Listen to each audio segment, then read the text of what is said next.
English writing section. तो देखो writing section के अंदर इंग्लिश की अगर हम बात करें तो दुनिया भर का टॉपिक होता है। लेटर लिखने को मिलता है, आर्टिकल लिखने को मिलता है, रिपोर्ट लिखने को मिलती है, डिबेट लिखने को मिलती है, स्पीच लिखने को मिलती है, नोटिस लिखना पड़ता है, मैसेज लिखना पड़ता है, पोस्टर्स प्रिंट करने पड़ते हैं। दुनिया भर का टॉपिक है। कभी कोई बड़े मार्क्स का मतलब कि 8 नंबर 10 नंबर, तो कभी कोई छोटे मार्क्स का मतलब कि 3 नंबर या 4 नंबर। उसी में से ही एक इंपॉर्टेंट टॉपिक हमारे सामने है रिपोर्ट राइटिंग। अक्सर क्या होता है, तुमने देखा होगा कहीं पर ब्लास्ट हो गया, तो मार्केट में गए हुए थे भाई, तुमने सोचा मजे मजे में खूब खरीदारी करूंगा या खूब खरीदारी करूंगी, खूब पैसे उड़ाने के बारे में तुमने सोचा बाजार में जाकर। लेकिन जिस बाजार में तुम गए वहां पर बाजार में क्या हो गया, बम ब्लास्ट हो गया। खरीदारी तो दूर की बात है, तुम्हारे खुद के लाले हो गए, मामला सेट, मर गए। अक्सर ऐसा होता है ना। अब क्या करोगे, मान लो तुम किसी बाजार में गए हुए थे घूमने के लिए, वहां पे बम ब्लास्ट हो गया, किस्मत से तुम बच गए। अब तुम रिपोर्ट, जब प्रेस रिपोर्टर वाले आ जाते हैं तो रिपोर्ट लिखोगे, अगर रिपोर्टर हो तो ठीक है। तो कई बार रिपोर्ट लिखने को आती है। मान लो तुम ट्रेड फेयर में घूमने के लिए गए हुए हो, ट्रेड फेयर में तुम्हें बड़ा मजा आया, अलग अलग तरह की वहां पे इनोवेशंस थी, खाने पीने की चीजें थी, बहुत ही बेहतरीन सजावट थी, बहुत ही कमाल कमाल की चीजें थी, तुम्हें खूब मजा आया, तुमने दोस्तों के साथ खूब मजे उड़ाए, पूरा दिन ऐसे बर्बाद कर दिया जैसे कि मानो। तो अब तुम क्या चाहते हो, तुम एक रिपोर्ट लिखना चाहते हो। तो अलग अलग तरह से हम अलग अलग जगह पर जाते हैं और वहां पर जाकर क्या करते हैं, कुछ ऐसे सीन होते हैं जिसकी वजह से हम क्या करते हैं, रिपोर्ट लिखते हैं। तो कई बार ये इंपॉर्टेंट टॉपिक है, पेपर में आता है रिपोर्ट राइटिंग। मार्किंग पक्की नहीं है, 8 नंबर ये जो डला हुआ है कि 8 मार्क्स में ही आएगी। 6 नंबर में भी रिपोर्ट आ सकती है, 7 नंबर में भी रिपोर्ट आ सकती है, 10 नंबर में भी रिपोर्ट आ सकती है और 5 नंबर में भी रिपोर्ट आ सकती है। ठीक है, डिपेंड करता है वेटेज पर। अगर 5 नंबर में आती है तो भाई सीधी बात है, ज्यादा से ज्यादा कितने वर्डों की लिखना, 70 या 80 वर्ड। अगर तुम्हारी 6 या 8 नंबर में आती है तो उतने ही वर्डों की लिखना जितने वर्डों की मैंने दी है। और अगर 10 नंबर में आती है तो उतनी ही चल जाएगी जितनी मैंने दे रखी है। ठीक है, तो मुद्दे की बात यह कि अगर कम मार्क्स की आती है और कम वेटेज की होती है, मतलब वर्ड लिमिट कम है, अगर 80 शब्दों की लिखनी है तो अपने हिसाब से इसमें से कुछ लाइनें कट कर देना, है ना, एंड की या बीच की, स्टार्टिंग की मत करना। तो स्टार्ट करते हैं भाई, इंटरनेशनल ट्रेड फेयर। ऐसा तो है नहीं कि नहीं सुना भाई, तुम लोगों से मैं इतनी उम्मीद तो कर सकता हूं कि तुमने इसके बारे में जरूर सुना है और जरूर मजे भी करे होंगे जाकर, कभी ना कभी मजे तो जरूर करे होंगे, सुना हो या ना हो, मजे जरूर करे होंगे, ये तुम्हारे चेहरे से ही पता चलता है। तो इंटरनेशनल ट्रेड फेयर तुम्हें मालूम है हर साल लगता है, और हर साल काफी सारे बच्चे यहाँ पर समय बर्बाद करने के लिए जाते हैं, बिल्कुल तुम्हारी तरह, और खूब मजे करते हैं, पैसे बर्बाद करते हैं, करते धरते तो कुछ है नहीं, पैसे उड़ाने उड़वा लो बस इन लोगों से। तो इंटरनेशनल ट्रेड फेयर लगा हुआ है और वहां पर जाकर तुम्हें बहुत मजा आया भाई, वहां पर जाकर तुम्हें बहुत मजा आया। रिपोर्ट लिखनी है इंटरनेशनल ट्रेड फेयर पर, रिपोर्ट लिखनी है। ध्यान रखना, कई बार आ चुकी है। मैं जितनी भी रिपोर्ट तुम लोगों को कराऊंगा, मैं ये नहीं कह रहा वही आएगी या वही आती है, ठीक है, लेकिन मैं इतना जरूर कह रहा हूं कि जितनी भी रिपोर्ट मैं करा रहा हूं सारी रिपोर्ट आ चुकी है और आती रहती है वही रिपोर्ट। और अगर उसके बेस पर कुछ नई रिपोर्ट आ भी जाती है, सपोज मैंने तुम्हें इंटरनेशनल ट्रेड फेयर करवाया और पेपर में थोड़ी सी हटकर कुछ और रिपोर्ट आ गई, तो तुम इसके बेस पर वो रिपोर्ट भी बना सकते हो, एक्सपीरियंस हो जाएगा भाई। जब हम 10-12 रिपोर्ट कर लेंगे उसके आधार पर हम कोई सी भी रिपोर्ट कर सकते हैं। ट्रांसलेशन मजबूत होनी चाहिए बस, हिंदी से इंग्लिश कन्वर्ट करने की जो ट्रांसलेशन होती है वो थोड़ी सी स्ट्रोंग होनी चाहिए, फिर हम कोई सी भी रिपोर्ट कर सकते हैं। इससे क्या होगा, जितनी भी मैं चीजें करवाता हूँ उससे एक रफ आइडिया बन जाता है कि हाँ भाई इस तरह से रिपोर्ट को लिखा जाता है और ऐसे ऐसे चीजों को डाला जाता है रिपोर्ट के अंदर। मैं ये बिल्कुल भी नहीं कह रहा कि यही आएगी या यही आती है, लेकिन मैं इतना जरूर कह रहा हूँ कि इसके बेस पर वो रिपोर्ट भी हो जाएगी जो पेपर में आने वाली है। ठीक है, या यही आने वाली, किस्मत अच्छी हो तो ये भी आ सकती है, अगर ये आ गई तो क्या बुराई है, फिर तो अच्छा ही अच्छा है सब। ठीक है, तो अक्सर रिपीट होती रहती है रिपोर्ट, तो कभी भी ये बात मत सोचना कि यही आएगी, लेकिन करना जरूर है। जितनी भी मैं रिपोर्ट करवाता जाऊंगा उन सब रिपोर्टों को हमें जरूर करना है। तो स्टार्ट करते हैं इंटरनेशनल ट्रेड फेयर। सबसे पहली बात तो ये कि बॉक्स के अंदर आती है, पेपर में या टेस्ट में जब भी तुम रिपोर्ट का टेस्ट दो या पेपर में जब भी रिपोर्ट करो, तो रिपोर्ट लिखने से पहले एक बॉक्स बना लेना स्केल से। जब भी रिपोर्ट लिखी जाती है बॉक्स के अंदर लिखी जाती है, ठीक है। और बॉक्स के अंदर पहले उस रिपोर्ट का हेडिंग आता है, जैसे कि देखो बॉक्स के अंदर सबसे पहले बोल्ड लेटर में हेडिंग डाला हुआ है इंटरनेशनल ट्रेड फेयर, अंतरराष्ट्रीय व्यापारिक मेला। मतलब कि ट्रेड फेयर लगा हुआ है और तुम्हें मालूम ही है इंटरनेशनल लेवल पर लगता है ये। दूसरी कंट्री से लोग आकर अपने उस इंटरनेशनल ट्रेड फेयर में आयोजित करते हैं, कंपटीशन करते हैं, ठीक है। तो इंटरनेशनल ट्रेड फेयर का हेडिंग सबसे पहला आएगा बॉक्स के अंदर। फिर आएगा न्यू दिल्ली प्रगति मैदान, जैसा कि तुम लोग जानते ही हो, है ना।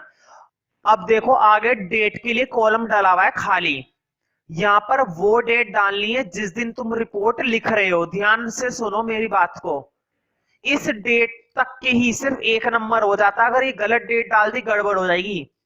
ये वो डेट डालनी है जिस दिन तुम रिपोर्ट लिख रहे हो, उस दिन की डेट नहीं जिस दिन मेला चालू हुआ था, उस दिन की डेट नहीं जिस दिन तुम मेले में घूमने गए थे, उस दिन की डेट डालनी है जिस दिन तुम रिपोर्ट लिख रहे हो। समझ रहे हो ना। मान लो 14 नवंबर को मेला स्टार्ट हुआ, तुम 20 तारीख को घूमने गए, लेकिन तुम रिपोर्ट लिख रहे हो 23 तारीख को, तो यहां पर डेट कौन सी आएगी? 23 तारीख। समझ रहे हो ना। जिस दिन रिपोर्ट लिखते हैं उस दिन की डेट सबसे ऊपर आती है, जिस दिन घूमने गए उस दिन नहीं। भाई पहले रिपोर्ट थोड़ी ना लिख दोगे, पहले जाकर घूमोगे, घूमने के बाद जो जो चीजें तुमने महसूस करी उसके बेस पर रिपोर्ट लिखोगे, है ना। और साइड में देखो ब्रैकेट में रिपोर्टर का नेम, यहाँ पर उस बंदे का नाम आता है जिस बंदे ने ये रिपोर्ट लिखी है।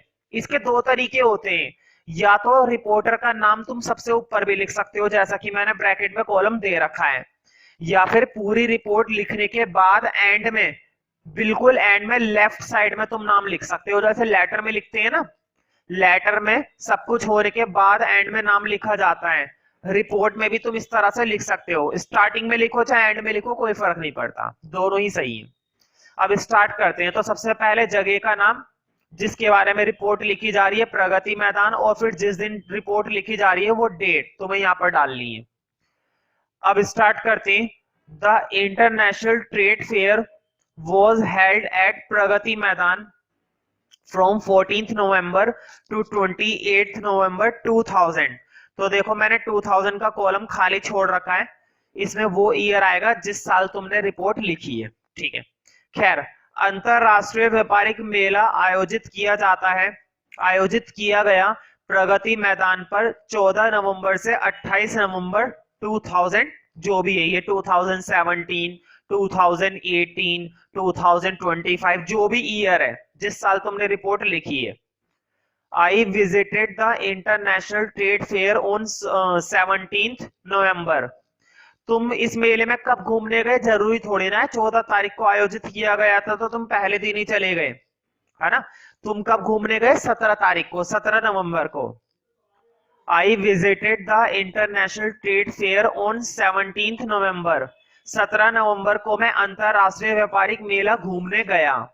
Along with other students of our school। अकेले नहीं गए भाई, अकेले मौज नहीं मारी तुमने स्कूल के सभी बच्चों के साथ मिलकर मौज मारी।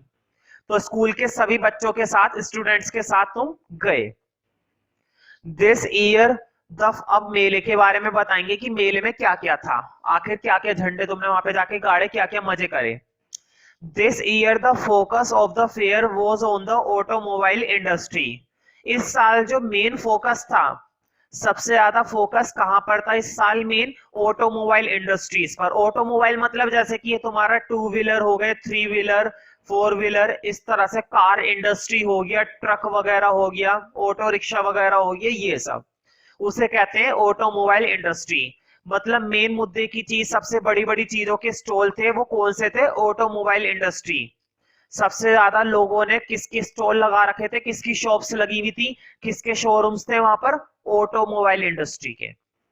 मैनी इंटरनेशनल प्लेयर्स, यहाँ पर प्लेयर्स का मतलब ये मत समझना कि खिलाड़ी आए हुए थे इंटरनेशनल लेवल पर, जो भी क्रिकेट के खिलाड़ी होते हैं, जो भी बैट्समैन होते हैं, वो सब आए थे। यहाँ पर प्लेयर्स का मतलब है व्यापारी।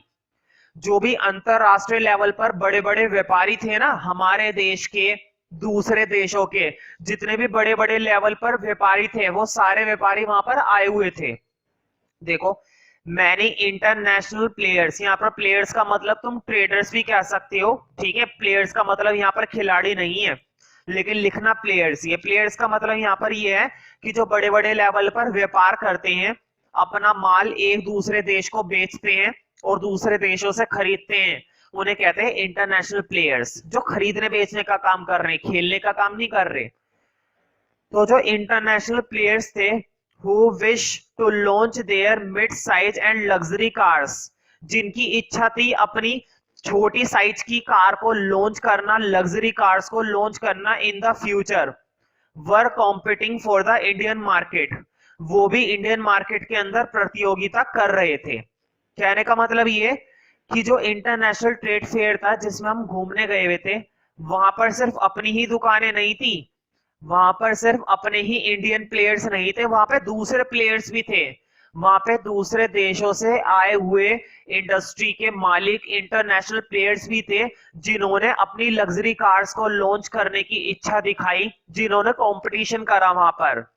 इंडियन मार्केट में ये जो इंटरनेशनल ट्रेड फेयर होता है तभी तो इंटरनेशनल होता है, क्योंकि दूसरे देशों के भी लोग होते हैं यहाँ पर, सिर्फ इंडिया के नहीं, दूसरे देशों के भी। तो वो भी वहां पर क्या कर रहे थे, कॉम्पीट कर रहे थे। कॉम्पिटिट का मतलब होता है प्रतियोगिता करना। कहते नहीं है एक से बढ़कर एक, तो एक से बढ़कर एक ऑटोमोबाइल इंडस्ट्रीज थी वहां पर। देयर वर मैनी ट्रेडर्स, वहां पर कई तरह के व्यापारी थे, who had put up their stalls, जिन्होंने अपनी क्या लगा रखी थी, स्टॉल्स लगा रखी थी। तो वहां पर कई अपनी छोटी छोटी दुकानें भी लगाकर बैठे हुए थे कई व्यापारी। It was spread in vast area, vast का मतलब होता है बहुत बड़ा, ये बहुत बड़े क्षेत्र में फैला हुआ था। ये जो तुम्हें मालूम है प्रगति मैदान कितना बड़ा है, और वहां पर पूरे उसमें फैला हुआ होता है ये ट्रेड फेयर। एक दिन में घूमना बड़ा मुश्किल है, थक जाता है बंदा। तो बहुत ही बड़े एरिया में फैला हुआ था। वास्ट का मतलब होता है विशाल, और एरिया का मतलब होता है क्षेत्र। तो बहुत ही बड़े क्षेत्र में ये पूरा मेला फैला हुआ था। अगर कोई शब्द मैं हिंदी में बताता हूँ, किसी भी चीज को पढ़ाते हुए इंग्लिश के अंदर अगर कोई वर्ड मैं हिंदी में बोलता हूँ, और अगर वो वर्ड ऐसा लगता है तुम्हें कि वो वर्ड नया था, या वो शब्द तुम्हें पहले से नहीं पता था और अब तुम्हें वो पता चल गया है, तो उस शब्द को जरूर लिख लिया करो। अगर बाई चांस वो शब्द रह जाता है तो वीडियो पॉज करके, या वीडियो को बैक करके, या वीडियो को पोस्ट करके अपने बराबर वाले से पूछकर उस शब्द को जरूर हिंदी में अपने नोट के अंदर लिख लिया करो। मैं कभी भी किसी भी बच्चे का कोई सा भी नोट उठाकर चेक कर सकता हूँ। अगर वो हिंदी का शब्द तुम्हारे नोट में नहीं मिला और तुम बता भी नहीं पा रहे हो मेरे पूछने पर, तो फिर मैं अच्छे से फिट कर दूंगा उस बच्चे को। इसलिए सख्ती से मैं ये कह रहा हूं कि उस वर्ड को जरूर लिख लिया करो। ये मत सोचे करो कि हिंदी में लिखना पड़ेगा, लिख लिया करो। अगर वो शब्द मुझे नोट में नहीं मिला और मेरे पूछने पर तुम बता भी नहीं पा रहे हो, तो मैं सेट कर दूंगा बहुत बढ़िया तरीके से। इस बात का तुम सभी को ध्यान रखना चाहिए हमेशा। It was spread in vast area, तो ये बहुत ही बड़े एरिया में फैला हुआ था। There were stalls in various pavilions of various states and international companies, वहां पर कई सारे स्टॉल्स थे अलग अलग पेविलियन में। पेविलियन का मतलब होता है, तुमने देखा होगा टेंट वगैरह लगाकर बैठ जाते हैं ना कुछ लोग, झोपड़ी टाइप बनाकर बैठ जाते हैं अपना सामान बेचने के लिए, उसको कहते हैं पेविलियन। अलग अलग तरह की डेकोरेशन करना, अलग अलग तरह की सजावट करके बैठ जाना लोगों को आकर्षित करने के लिए कि यार वो देख, वहां पर देख कितना बढ़िया सज रहा है, चाहे वो बिल्कुल घटिया चीज बेच रहा हो, देख सच कितना बढ़िया रहा है।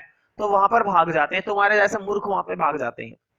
तो वहां पर स्टॉल्स थे अलग अलग तरह के पेविलियन के, अलग अलग राज्यों के, देखो क्या लिखा हुआ है, ऑफ वेरियस स्टेट्स, अलग अलग राज्यों के, एंड इंटरनेशनल कंपनीज, और अंतरराष्ट्रीय कंपनीज की। तो वहां पर कई सारे थे। The most crowded stall, crowded का मतलब होता है भीड़ वाला।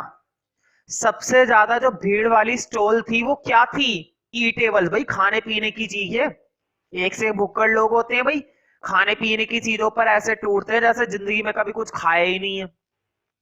तो सबसे ज्यादा भीड़ वाली स्टॉल क्या थी, सबसे ज्यादा भीड़ वाली स्टॉल्स थी वर ऑफ ईटेबल्स, जहां पर खाने पीने की चीजें मिल रही थी, end of new technical innovation, और जहां पर नई तकनीक वाली चीजें मिल रही थी, जहां पर गैजेट्स होते हैं, इलेक्ट्रॉनिक चीजें होती हैं, है ना, ऐसी चीजें भी बहुत आकर्षित करती हैं लोगों को। जहां पर टेक्निकल इनोवेशन से रिलेटेड चीजें होती है वहां पर सबसे ज्यादा भीड़ थी। मोस्ट क्राउडेड का मतलब होता है सबसे ज्यादा भीड़ वाली stalls. The Indian state stalls were very popular among local visitors. जो इंडिया के स्टेट की स्टॉल थी, मतलब जो भारत के राज्यों की दुकानें थी, वहां पर भाई दूसरे देशों से आकर यहाँ पर दुकानें लगी हुई थी प्रगति मैदान में, तो क्या अपने राज्यों की नहीं लगेंगी? अपने राज्यों की भी थी। देखो क्या लिखा हुआ है, Indian state stalls were very popular, वो बहुत ही पॉपुलर थी among local visitors. Local visitors का मतलब होता है वहीं के रहने वाले लोग। भाई जैसे कि मान लो दिल्ली के रहने वाले लोग हैं, वहां के लोगों के बीच वहां की स्टॉलें काफी पॉपुलर हो रही थी, वो लोग काफी मजे उड़ा रहे थे उन स्टॉलों पर जाकर, चीजों को खरीद रहे थे, उनका इस्तेमाल कर रहे थे। लोकल का मतलब होता है वहीं के रहने वाले लोग, जो आसपास के घूमने वाले लोग वहां पर आए हुए थे। इन द इवनिंग, अब जरा शाम की बात करते हैं। In the evening there were fashion shows, शाम के समय में वहां पर फैशन शोज भी थे, hosted by leading fashion houses, जिनको होस्ट किया गया था, जिनको आयोजित किया गया था बहुत ही फैशन हाउसेस के द्वारा, जो बड़े लेवल पर होते हैं, जो फिल्म वगैरह चलाते हैं, ऑफ द कंट्री, देशों के, अलग अलग देशों के। The good living stall also fascinated all with fanciful items. जो गुड लिविंग स्टॉल थी, गुड लिविंग स्टॉल का मतलब होता है सजावट वगैरह की चीजें, जैसे स्टेशनरी के आइटम्स होते हैं ना वो। तो जो गुड लिविंग स्टॉल थी वो भी सभी को आकर्षित कर रही थी। फैसिनेटेड का मतलब होता है आकर्षित करना, तो गुड लिविंग स्टॉल भी सभी को आकर्षित कर रही थी विथ फैंसीफुल आइटम्स, सभी फैंसीफुल आइटम्स से। It was a wonderful experience, ये बहुत ही बेहतरीन अनुभव था। वंडरफुल का मतलब होता है मजेदार, उसको खूब मजा आ गया घूमकर। फॉर ऑल ऑफ अस, हम सबके लिए ये कैसा अनुभव था? बहुत ही मजेदार था। भाई मजा ही आता है घूमने के बाद तो। We left the venue, venue का मतलब होता है स्थान, और लेफ्ट का मतलब होता है छोड़ना। हमने ये स्थान छोड़ा, मतलब वो घूमने के बाद जा रहे थे ना वहां से, हमने ये स्थान छोड़ा with great sense of pride, गर्व की बहुत ही महान भावना के साथ। भाई जब हम ऐसे मेले में जाते हैं जहां पर हमारे इंडिया से जुड़े हुए काफी स्टेट्स के प्रोडक्ट बिक रहे थे, दुकानें लगी हुई थी, दूसरे देशों की भी लगी हुई थी, ऐसी बात नहीं है, तो गर्व से भर नहीं जाता कि हमारा देश भी कितना आगे निकल आया है इन देशों के मुकाबले। तो हमने ये स्थान छोड़ा बहुत ही गर्व की भावना के साथ, दैट अवर इंडियन फर्म्स, कि ये जो हमारे इंडियन फर्म्स है, ये जो हमारी इंडियन इंडस्ट्री है, ये जो हमारा भारत है, वर फार एक्सीलेंट, ये भी बहुत बेहतरीन है, बहुत एक्सीलेंट है।